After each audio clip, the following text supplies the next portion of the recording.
Student, अब हम देखेंगे इलेक्ट्रिकल मटेरियल्स। तो कुछ मटेरियल्स के बारे में जानेंगे। तो इलेक्ट्रिकल मटेरियल,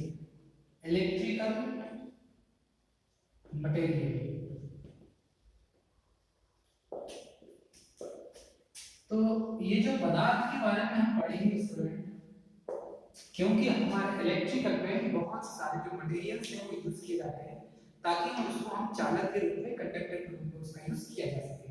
तो सबसे पहले देखेंगे कंडक्टर। इलेक्ट्रिकल मटेरियल में देखेंगे कंडक्टर, और कंडक्टर के बारे में हम जानेंगे जिसे हम चालक कहते हैं। तो चालक की चालकता बढ़ाने के लिए ऐसा कौन सा मटेरियल है, हम उसे देखेंगे। तो सबसे पहले हम देखेंगे कंडक्टर। और कंडक्टर क्या होता है? जिसमें धारा का प्रवाह, जिसमें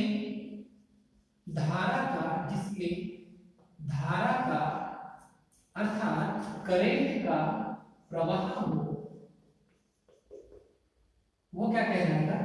कंडक्टर कहलाएगा। अब जिसमें धारा का प्रवाह हो, क्या कहलाएगा? कंडक्टर।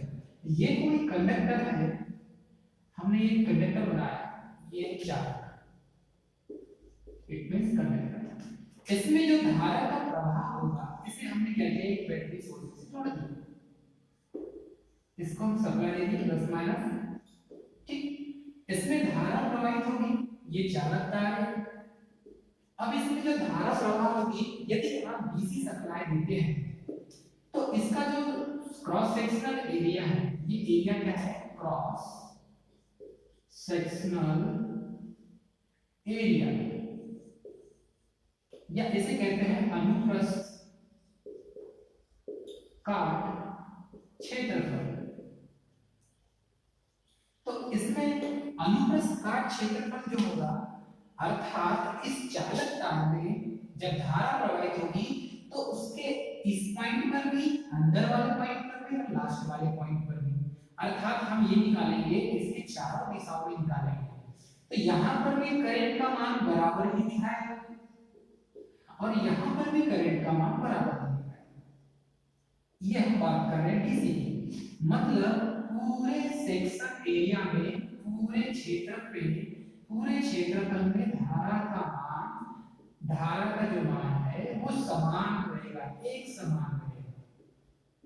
धारा का जो है मान एक समान है डीसी में। परंतु इसमें यदि एसी करंट आप फ्लो करवाते हैं, यदि हम इसमें एसी करंट फ्लो करें, तो इसमें जब एसी करंट फ्लो करेंगे स्टूडेंट, तो क्या हो जाएगा? धारा का जो मान है, अर्थात करंट का जो मान है, वो किस टाइप से हो जाएगा? वो हो जाएगा इस टाइप से। यदि आप जब एसी फ्लो करते हैं तो इसमें ये हो गया आपका एसी, ठीक है, ये एसी सप्लाई किया आपने, ये है आपका चालक। जब इसमें आप धारा प्रवाहित करेंगे तो ये जो धारा का जो मान है, आई करंट जो है, ये जब फ्लो होगी तो ये इसके सरफेस पर फ्लो होगी। किस पर होगी? सरफेस पर, ये सतह पर, अर्थात सरफेस या सतह पर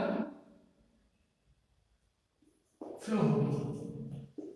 तो इसमें जो करंट का मान होगा वो क्या होगा? इसमें जो करंट है इसके सरफेस पर फ्लो होगी, अर्थात सतह पर फ्लो होगी। जब आप इसके इंटरनल, अर्थात अंदर वाले डायमीटर आप चेक करेंगे, इसको भी हमने क्या किया है, इसका अनुप्रस्थ काट जो क्षेत्रफल है, वहां पर हमने अंदर वाले पार्ट में हमने चेक किया, तो यहाँ पर जो करंट का मान है वो 0 दिखाएगा। लेकिन यहाँ पर जो अंदर वाले पार्ट में, इसमें करंट का जो मान है वो एक समान दिखाएगा। तो ये हो गया आपका डीसी में, और ये है आपका एसी। तो कंडक्टर के अंदर जब करंट फ्लो होती है तो ये एसी में क्या फ्लो होती है और डीसी में कैसी करंट फ्लो होती है, ये भी हमें पता करना है। तो यहाँ पर जो होगा इंटरनल, मतलब अंदर वाले क्रॉस सेक्शन में क्या होगा? करंट का मान आपको 0 मिलेगा, क्योंकि जो एसी की जो वेव है ये साइनसोइडल वेव है, पॉजिटिव नेगेटिव। कैसी वेव है? साइनसोइडल वेव है। और जब ये साइनसोइडल वेव है, ये जो धारा प्रवाहित होगी, करंट फ्लो होगी, ये इसके सरफेस में फ्लो होगी, सतह पर।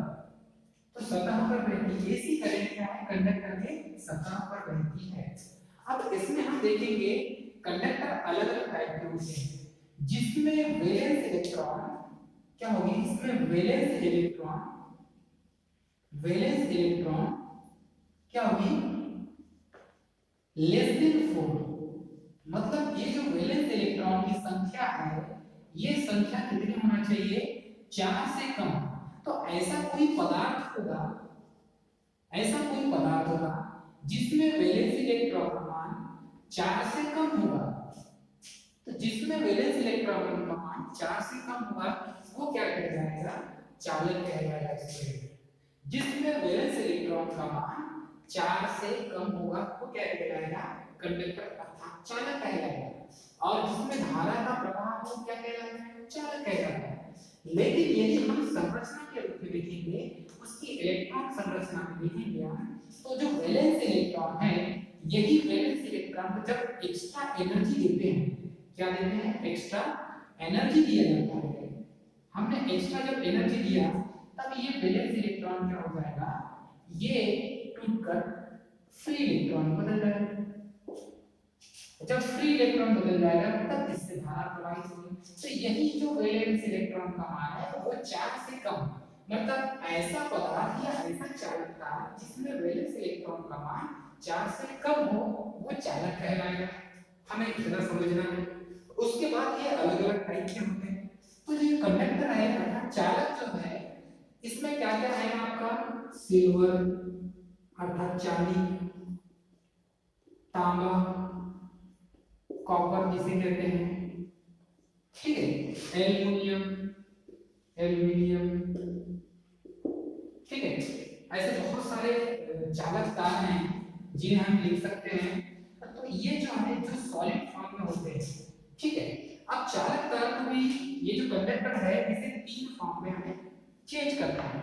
तो 3 फॉर्म में कैसे चेंज करेंगे, 3 स्टेजेस चेंज करने की। इसके 3 टाइप कौन से होंगे स्टूडेंट, सबसे पहले ये लिखेंगे। इसमें मिलेगा आपको, फर्स्ट है आपका सॉलिड अर्थात, सेकंड है आपका लिक्विड और थर्ड है गैसियस। तो 3 स्टेज हो गई। मतलब चालक जो तार है इसका वर्गीकरण करेंगे हम, तो वर्गीकरण में ये 3 रूप से आपको प्राप्त होगा। मतलब सॉलिड ठोस कंडक्टर, ठोस चालक, द्रव चालक, और थर्ड है आपका गैसीय चालक। तो इसे 3 फॉर्म में हमें क्या किया, हमने इसको चेंज कर दिया। तो इसका जो क्लासिफिकेशन है, वर्गीकरण किया है वो 3 फॉर्म में किया गया है। तो 3 फॉर्म में किया है। सबसे पहले ठोस देखेंगे। अब ठोस चालक क्या होता है, ठोस चालक में क्या क्या आते हैं, ठोस चालक में आते हैं चांदी, तांबा, एल्युमिनियम, ठीक है, एक्स्ट्रा बहुत सारे हैं। और उसके बाद आता है लिक्विड चालक। तो लिक्विड चालक में क्या होता है, सबसे पहले तो देखेंगे लिक्विड चालक में ये आएगा आपका H2O। लिक्विड चालक में क्या आएगा, H2O, सिल्वर नाइट्रेट,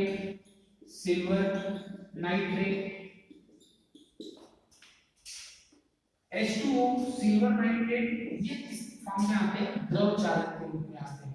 मतलब द्रव चालक मतलब द्रव कंडक्टर के रूप में, लिक्विड कंडक्टर के रूप में इसका हम यूज करते हैं। तो H2O सिल्वर नाइट्रेट के लिए यूज किया जाता है, ये द्रव चालक के रूप में किया जाता है। उसके बाद है गैसियस थर्ड। और जो गैसीय चालक है, गैसीय चालक में इसमें हम देखेंगे कि गैसीय चालक से कौन कौन से यूज करते हैं। तो जैसे हीलियम है, हीलियम, आर्गन, नियॉन, ये गैसीय है। अर्थात हीलियम एक गैस के रूप में है, आर्गन भी गैस के रूप में है, नियॉन भी गैस के रूप में है। तो नियॉन भी एक गैस के रूप में, इसीलिए क्या ये है, ये गैसीय चालक के रूप में यूज किया जाता है। इनमें भी धारा प्रवाहित कर सकते हैं, हीलियम में धारा प्रवाहित कर सकते हैं, आर्गन का भी यूज करते हैं, नियॉन का भी यूज करते हैं। इस तरीके से आप 3 टाइप के चालक अर्थात कंडक्टर का यूज करेंगे। एक सॉलिड चालक, ठोस चालक होगा, द्रव चालक, और तीसरा गैसीय चालक। इनको 3 फॉर्म में हमने बांटा है। तो सबसे पहले कंडक्टर में क्या देखा, जिसमें वैलेंस इलेक्ट्रॉन लेस देन 4 हो। अब ये जो वैलेंस इलेक्ट्रॉन ये कैसे हैं, इसको फिर से देख लेते हैं हम। यहां पर क्या हो जाएगा, प्रोटॉन और न्यूट्रॉन मिलाएगा, ये है नाभिक आपका। इस नाभिक में हमने बताया था आपको, यहां पर जो है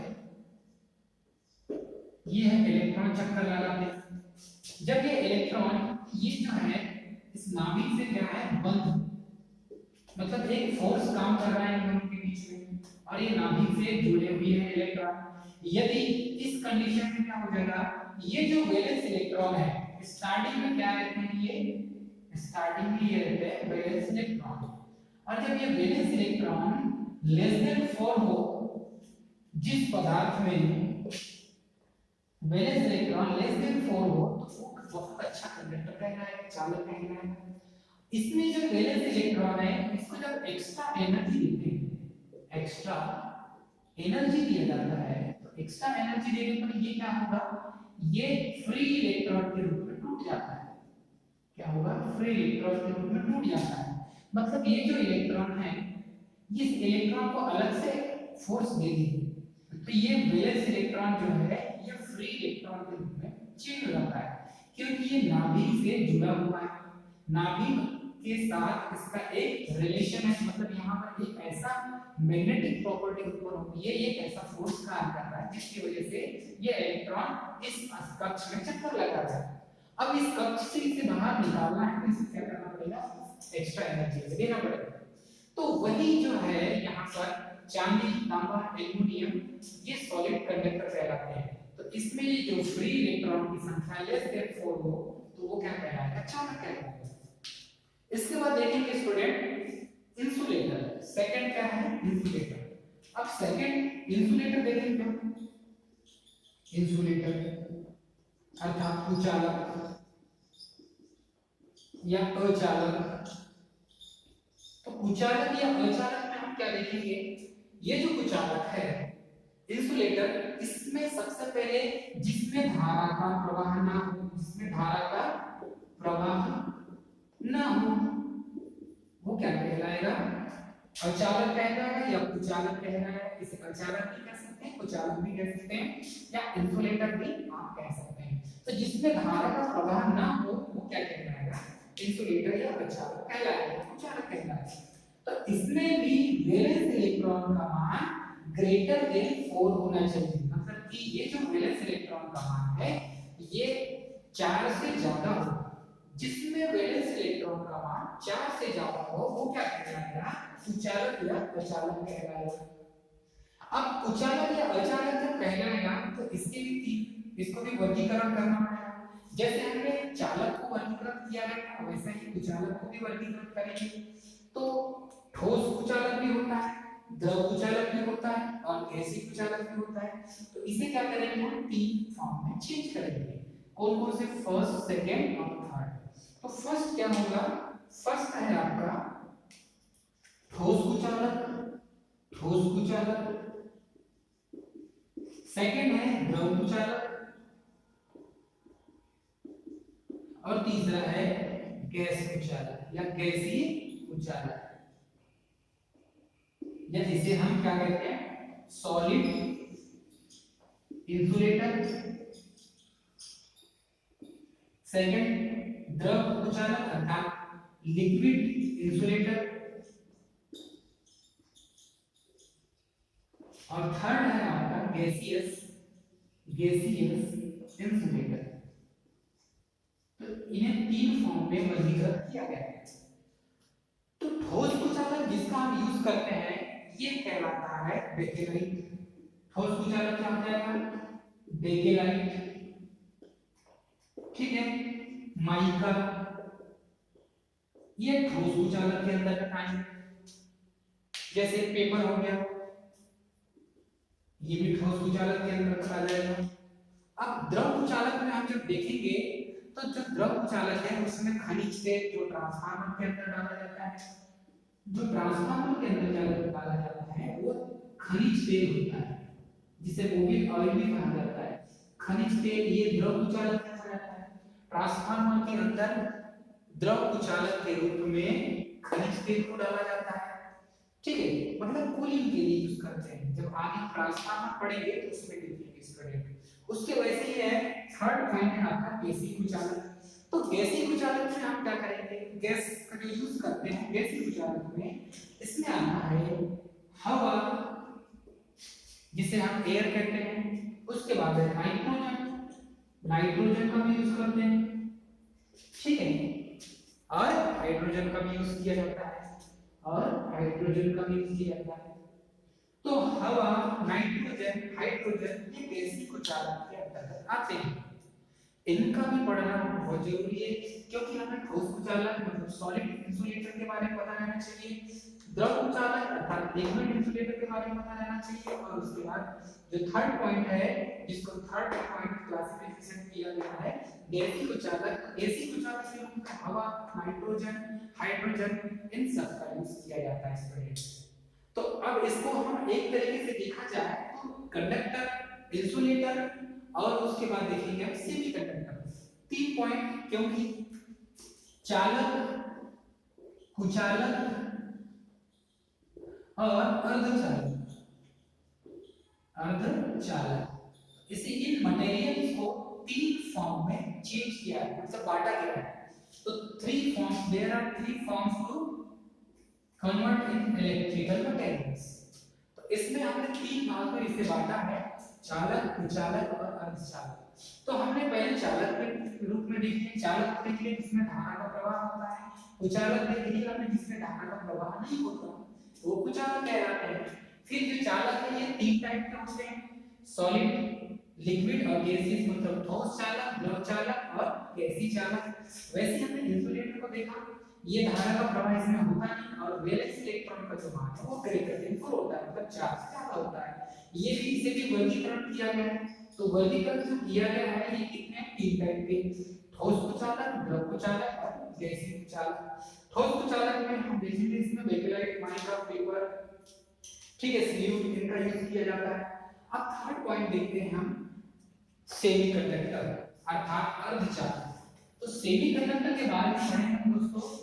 इसमें सेमीकंडक्टर क्या होता है, सेमीकंडक्टर का यूज कहां करते हैं, क्योंकि इलेक्ट्रॉनिक सर्किट में सबसे ज्यादा सेमीकंडक्टर मटेरियल का यूज करके हम विभिन्न प्रकार के डायोड्स, गेट्स और ट्रांजिस्टर्स इन सर्किटों का निर्माण करते हैं।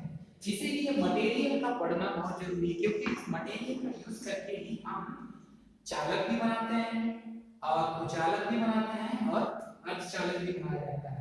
तो इसमें थर्ड मटेरियल के अर्धचालक, अर्धचालक और अर्धचालक को क्या कहा जाता है स्टूडेंट, सेमीकंडक्टर, सेमीकंडक्टर अर्थात ये टेम्परेचर बेस्ड होगा। क्या होगा, ये टेम्परेचर बेस्ड होगा।